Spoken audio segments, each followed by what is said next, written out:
الذین یخشون ربہم بالغیب، لیکن فرمایا وہ لوگ جو اپنے رب کو بغیر دیکھے ڈرتے ہیں۔ ایتھیس کا سب سے بڑا اعتراض یہ ہوتا ہے کہ خدا نظر کیوں نہیں آتا، وہ آ کے بتاتا کیوں نہیں ہے کہ میں ہوں، وہ خاموش کیوں بیٹھا ہے؟ وہ خاموش نہیں بیٹھا، وہ خاموش بیٹھا ہوتا تو اتنی باتیں بولو نہ کر رہا ہوتا، وہ خاموش نہیں، ہاں نظر نہیں آئے گا وہ، کیونکہ نظر آتا تو اسے بتانے کی باتیں کرنے کی ضرورت، بولتے کیوں نہیں؟ پھر ضرورت تھوڑی تھی، پھر نہ پیغمبروں کو بھیجنے کی ضرورت، پھر نہ کتابیں نازل کرنے کی ضرورت، اس کو کیا ضرورت تھی یہ سب چیزیں کرنے کی بھائی؟ کیونکہ جب وہ نظر آ جاتا تو حجت تمام ہو جاتی، آزمائش پھر سوچنے کا موقع تھوڑی ملتا۔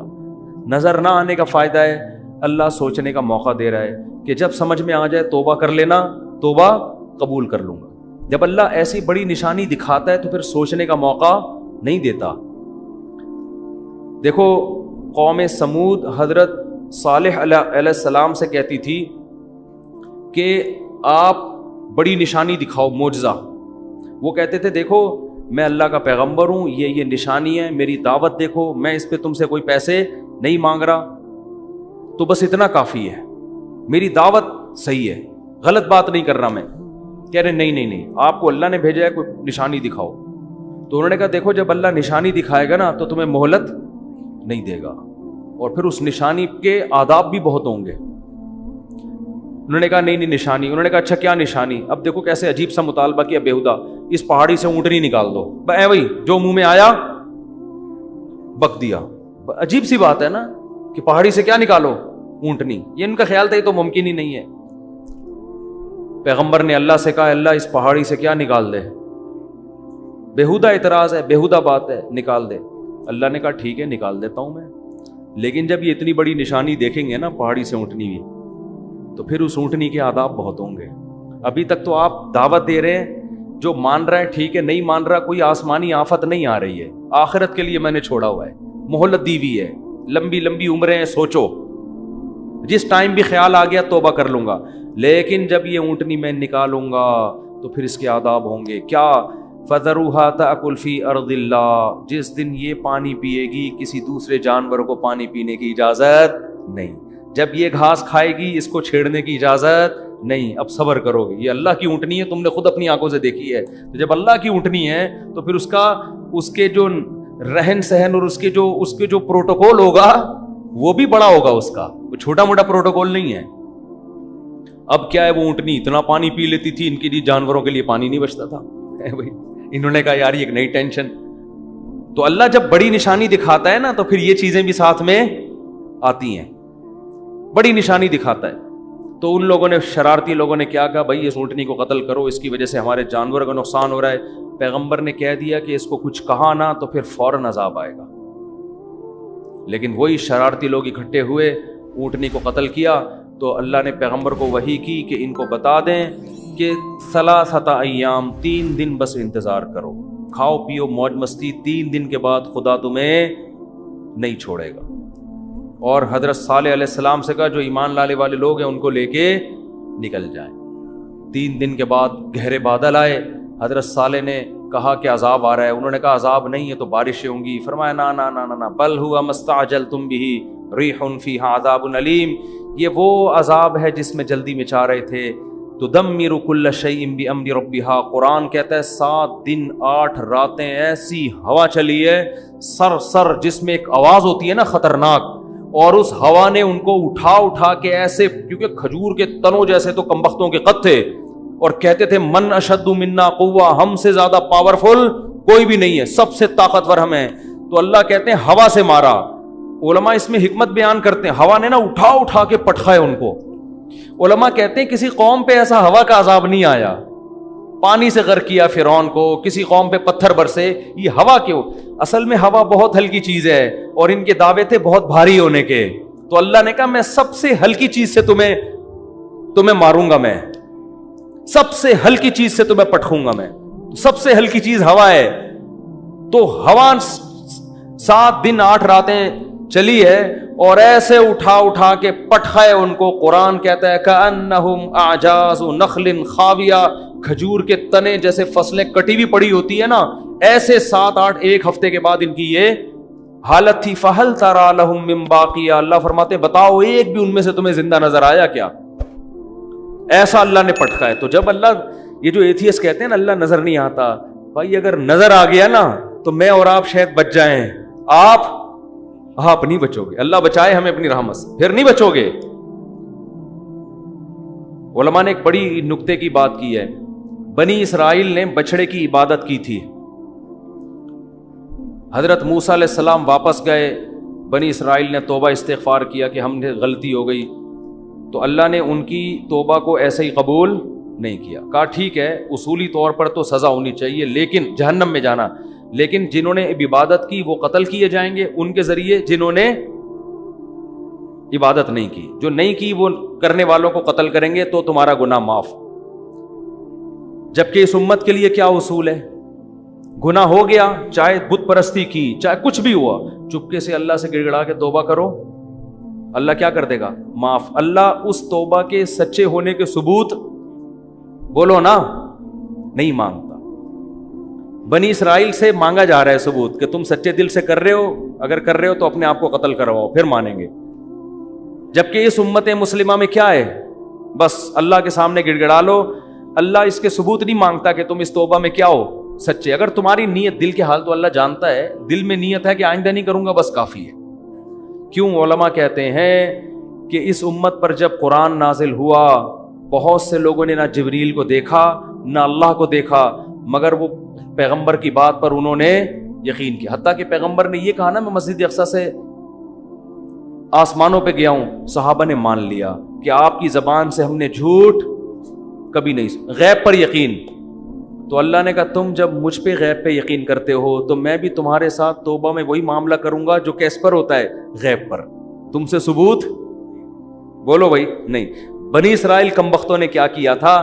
جب موسیٰ علیہ السلام کو تورات ملی ہے, بنی اسرائیل نے کہا ایسا یقین نہیں کریں گے جب تک اللہ کو اپنی آنکھوں سے دیکھ نہیں لیتے. اللہ نے کہا جب تک مجھے دیکھا نہیں تھا نا, یقین نہیں کر رہے تھے, تو میں بھی تمہاری توبہ کے سچے ہونے کے ثبوت جب تک دیکھ نہیں لوں گا اس وقت تک تمہاری توبہ قبول نہیں کروں گا. جیسے تم ہو ویسے ہی ہمارا بھی تمہارے ساتھ معاملہ ہے. تو جس کو اللہ جتنی بڑی نشانیاں دکھاتے ہیں اس کا معاملہ اتنا ہی کیا ہو جاتا ہے؟ مشکل. تبھی تو قرآن میں آتا ہے کہ جب سورج مغرب سے نکلے گا, حدیث میں آتا ہے, قرآن میں بھی اس کا تذکرہ اللہ نے کیا, اشارہ دیا, حدیث میں تفصیل ہے کہ ایک وقت ایسا آئے گا کہ اللہ سورج کو کہاں سے نکالیں گے؟ مغرب سے, اور وہ مغرب سے نکل کے جب زوال تک پہنچے گا تو دوبارہ مغرب میں ڈوب جائے گا. اب یہ بات اسلام کے علاوہ کوئی بھی نہیں کرتا. تو جب دنیا میں یہ نشانی ظاہر ہوگی تو اسلام کی حقانیت کا ایک بہت بڑا ثبوت دنیا کے پاس آ جائے گا, کیونکہ سائنس کی دنیا میں اس بات کا امکان 1% بھی نہیں ہے. کیونکہ سورج کا مغرب سے نکلنے کا مطلب کیا ہوا کہ زمین الٹی گھومے گی, اور سائنسدان کہتے ہیں الٹی گھومنا تو دور کی بات, زمین کی سپیڈ میں تھوڑا سا فرق آ جائے نا تو ہم سارے جیسے ایک لٹو پہ گھوم رہا ہو اور وہ گاڑی میں سپیڈ سے جا رہے ہوں اور بریک لگ جائے تو سارے کھڑکیوں سے باہر ہوں گے کہ نہیں ہوں گے؟ ہے بھائی, کار کی اتنی سپیڈ نہیں ہے جتنی کس کی ہے؟ زمین کی. زمین اتنی سپیڈ سے گھوم رہی ہے, یہ رک گئی تو ایسا نہیں ہوگا کہ ہم آرام سے یہاں بیٹھے رہیں. آپ سب اپنے سسرال پہنچ چکے ہوں گے اس میں یعنی ایسی جگہ جا چکے ہوں گے جہاں آپ کبھی بھی جانا نہیں جانتے, سالوں سے گلے مل رہے ہوں گے, آپ سسر کے پاس آ کے بیٹھے ہوئے ہوں گے آپ, یعنی ایسی ایسی جگہ آپ کو زمین پہنچا دے گی جہاں آپ کبھی بھی جانا نہیں چاہتے, اور الٹا گھومنا شروع ہو جائے پھر تو بالکل ناممکن. لیکن اللہ کو ہر چیز کی قدرت ہے. حدیث میں آتا ہے سورج کہاں سے نکلے گا, لیکن یہ اتنی بڑی اسلام کی حقانیت کی نشانی دنیا اپنی آنکھوں سے دیکھے گی کہ اس کے بعد اسلام ماننے کے علاوہ کوئی آپشن, کوئی چارہ نہیں ہوگا. لیکن قرآن کیا کہہ رہا ہے؟ توبہ کا دروازہ بند کروں گا میں اس وقت لم تکن آمنت من قبل او کسبت فی ایمانها خیرا یوم یاتی بعض آیات ربک. کیا ہے آیت یار؟ یوم یاتی بعض آیات ربک لا ينفع نفسا ایمانها لم تکن آمنت من قبل او کسبت فی ایمانها خیرا. اللہ کہتے ہیں اس وقت کوئی کافر مسلمان ہوگا تو اس کا اسلام قبول نہیں، اور کوئی گنہگار مسلمان توبہ کرے گا تو اس کی توبہ قبول نہیں ہوگی۔ سمجھ میں آ رہی ہے بات کہ نہیں آ رہی؟ تو اس لیے غیب پہ معاملہ لکھا ہے، یہی دیکھو، اونٹ کو دیکھو، شہد کی مکھی کو دیکھو، سورج کا نکلنا دیکھو، چاند کو دیکھو، للشمس ينبغي لها ان تدرك القمر، اللہ کہتے ہیں ہر ایک کو ایسے دائروں میں تیرا دیا میں نے، نہ چاند سورج سے ٹکراتا ہے اور نہ سورج چاند سے ٹکراتا، کل فی فلک یسبحون، اتنے بڑے بڑے اجرام ایک مخصوص دائروں کے اندر لٹو کی طرح گھوم رہے ہیں، یہ آٹومیٹیکلی خود بخود نہیں ہو سکتا۔ یمسک السماوات والارض ان تزولا، اللہ ہے جس نے آسمانوں اور زمینوں کو تھاما ہوا ہے کہ اپنی جگہ سے ڈاما ڈول نہ ہو جائیں، وَلَئِن زَالَتَا، ذرا سا ان کا بیلنس آؤٹ ہوگا، اللہ کہتے ہیں یہ جاپان کے سائنسدان اس کو بیلنس پہ نہیں لے کر آئیں گے، تو کیڑے مکوڑوں کی طرح یہ خلائی سیارے تو جو تھوڑا سا نیچے سے جس نے چھلانگ لگائی ہے نا، ٹھیک، تھوڑا سا نیچے سے، یہ مجھے وہ لطیفہ بچپن کا بہت یاد آتا ہے، تھوڑا سا نیچے، دوبارہ سنا دوں، کل سنایا تھا، نئے لوگ بھی آ گئے۔ تو 3 آدمی، ایک امریکی وسیع، اس کے بعد بیان ختم ہو رہا ہے نا، نئے نئے لوگ بھی آتے ہیں یار، ایک بھی نیا ہو نا، ایک بندہ بھی نیا ہو تو یہ لطیفہ اس قابل ہے کہ اس کی رعایت میں اس کو سنایا جائے، ٹھیک ہے، پاکستانیوں کی ریسرچ کا پتہ چلتا ہے۔ تو 3 آدمی بیٹھے ہوئے تھے، ایک امریکی، ایک جاپانی اور ایک پاکستانی۔ امریکی نے چھوڑی تو نہیں، وہ تو کسی حد تک صحیح ہے کہ ہمارے جو ہوائی جہاز ہیں بالکل آسمان سے چپک کے چلتے ہیں، انہوں نے کہا بالکل آسمان سے، اس نے کہا نہیں تھوڑا سا نیچے۔ جاپانی نے کہا ہماری جو آبدوزیں ہیں سمندر کی زمین سے چپک کے چلتی ہیں، انہوں نے کہا بالکل چپک کے، کہا نہیں تھوڑا سا اوپر۔ پاکستانی کیا کرتا، اس نے کہا ہم لوگ ناک سے کھانا کھاتے ہیں، کہا بالکل ناک سے، کہہ رہا تھوڑا سا نیچے، ٹھیک ہے، تھوڑا سا نیچے۔ تو اگر اللہ اس نظام کو تھوڑا سا اوپر یا تھوڑا سا نیچے کر دے، زمین کے بیلنس کو 23 ڈگری جھکی ہوئی ہے، تھوڑا سا اللہ یوں کر دے، یا جس مدار پہ کوئی سپیڈ کم ہو جائے تھوڑی، یا سپیڈ زیادہ ہو جائے، تو اللہ فرماتے ہیں ان امسکہما من احد من بعدی، خدا کے علاوہ کوئی بھی ان کو اپنے مدار پہ نہیں لا سکتا۔ زمین سے باہر نکل کے دھکا کون دے گا اس کو؟ باہر ٹکیں گے کہاں؟ کون باہر جا کے؟ تو ہماری جتنی ترقی ہے نا، کچھ بھی ہو، یہ آٹے میں ذرہ ہے اس کائنات کے مقابلے میں، یہ کخ بھی نہیں ہے۔ ایک سونامی کا طوفان یہ سب کچھ ملیا میٹ کرنے، یہ سمندر 3 گنا زیادہ ہے، یہ تھوڑا سا اوپر آ گیا تو ویسے ہی سب تیر رہے ہوں گے، یہاں پہ کچھ بھی نہیں ہے۔ یہ گلیشیئر پگھل جائیں تو سب لیٹے ہوئے ہوں گے یہاں پہ، تو اتنا فنٹر بننے کی ضرورت نہیں ہے۔ ٹھیک ہے ترقی کی ہے، بہت اچھی بات ہے، خدا کی آنکھوں میں آنکھیں ڈال کے تھوڑی بات کرو یار تم، اللہ اور اس کائنات کے مقابلے میں کیا اوقات ہے؟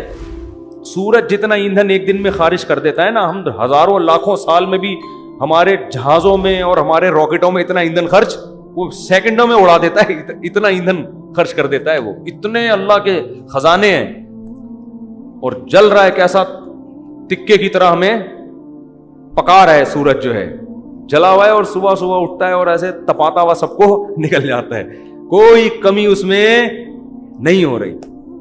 اور اللہ میاں نے بھی زمین کو نا، جیسے تکا نہیں ہم ادھر سے اب تھوڑا سا یوں تکے کو ایسے پکاتے ہیں نا، تو اللہ بھی زمین کو ایسے ہی، ابھی یہاں رات ہو رہی ہے، امریکہ میں کیا ہو رہا ہے دن، تو یہ بالکل ایسے تکے کی بوٹی کی طرح زمین کو اللہ یوں کرتے تھے، کیا کرتے ہیں گھماتے، چلو بھائی اب ادھر والے تھوڑا سا انجوائے کریں سورج کو، وہاں والے سو جائیں، اب تھوڑا سا ادھر والے انجوائے کریں۔